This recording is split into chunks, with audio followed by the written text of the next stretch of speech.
जय माता दी दोस्तों। आज हम आपको सुनाने वाले हैं नवरात्रि के 5वें दिन स्कंद माता की कथा।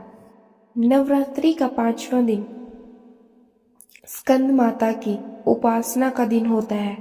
मोक्ष के द्वार खोलने वाली माता परम सुखमयी है। माँ अपने भक्तों की समस्त इच्छाओं की पूर्ति करती है। प्रत्येक सर्वसाधारण के लिए आराधना योग्य यह श्लोक सरल और स्पष्ट है। माँ जगदम्बे की भक्ति पाने के लिए इसे कंठस्थ कर नवरात्रि में 5वें दिन इसका जाप करना चाहिए। या देवी सर्वभूतेषु माँ स्कंद माता रूपेण संस्थिता नमस्तस्ये नमस्तस्ये नमस्तस्ये नमो नमः। अर्थ, हे माँ सर्वत्र विराजमान और स्कंद माता के रूप में प्रसिद्ध अम्बे, आपको मेरा बार बार प्रणाम है, या मैं आपको बार बार प्रणाम करता हूँ। हे माँ, मुझे सब पापों से मुक्ति प्रदान करें। इस दिन साधक का मन विशुद्ध चक्र में अवस्थित होता है। इनके विग्रह में भगवान स्कंद जी बाल रूप में इनकी गोद में बैठे हैं।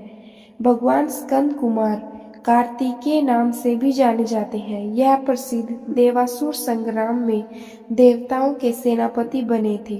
पुराणों में इन्हें कुमार और शक्ति कहकर इनकी महिमा का वर्णन किया गया है। इन्हीं भगवान स्कंद की माता होने के कारण माँ दुर्गा जी के इस स्वरूप को स्कंद माता के नाम से भी जाना जाता है।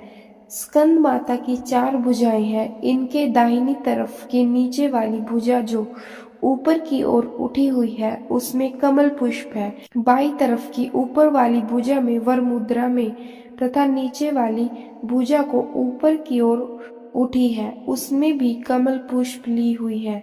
इनका वर्ण पूर्णतः शुभ्र है। ये कमल के आसन पर विराजमान रहती है।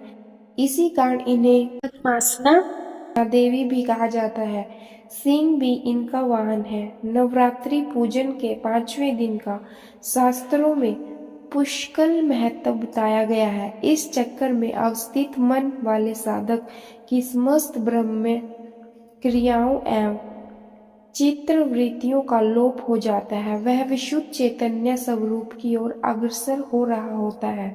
साधक का मन समस्त लौकिक सांसारिक मायिक बंधनों से विमुक्त होकर पद्मासना माँ स्कंद माता के स्वरूप में पूर्णतः तल्लीन होता है। इस समय साधक को पूर्ण सावधानी के साथ उपासना की ओर अग्रसर होना चाहिए।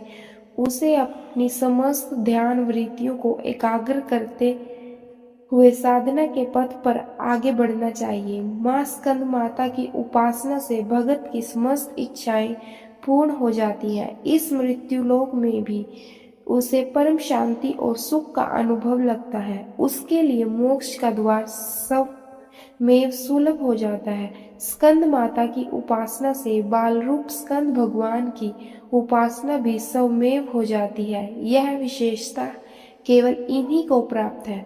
अतः साधक के को स्कंद माता की उपासना की ओर विशेष ध्यान देना चाहिए। सूर्यमंडल की अधिष्ठात्री होने के कारण इनका उपासक अलौकिक तेज क्रांति से संपन्न हो जाता है। एक अलौकिक प्रभा मंडल अदृश्य भाव से सदैव उसके चतुर्दिक परिव्याप्त रहता है। यह प्रभा मंडल प्रति क्षण उसके योगक्षेम का निर्वहन करता रहता है।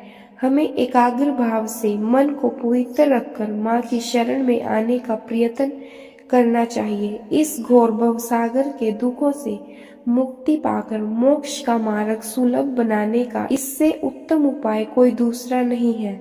माँ स्कंद माता को माँ दुर्गा के सभी 9 रूपों में सबसे ममतामयी माना गया है। इनकी पूजा करने से व्यक्ति की बुद्धि का विकास होता है और ज्ञान की असीमित प्राप्ति होती है। संतानहीन या संतान की अभिलाषा रखने वालों के लिए इस व्रत का खास महत्व होता है।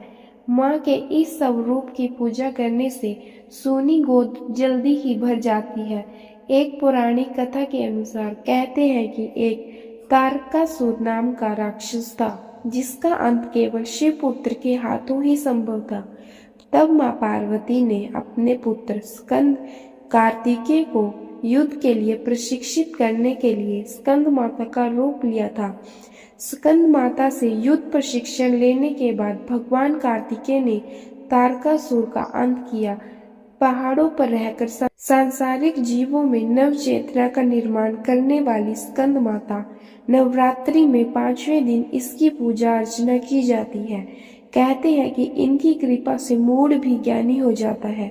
स्कंद कुमार कार्तिकेय की माता के कारण इन्हें स्कंद माता नाम से अभिहित किया गया है।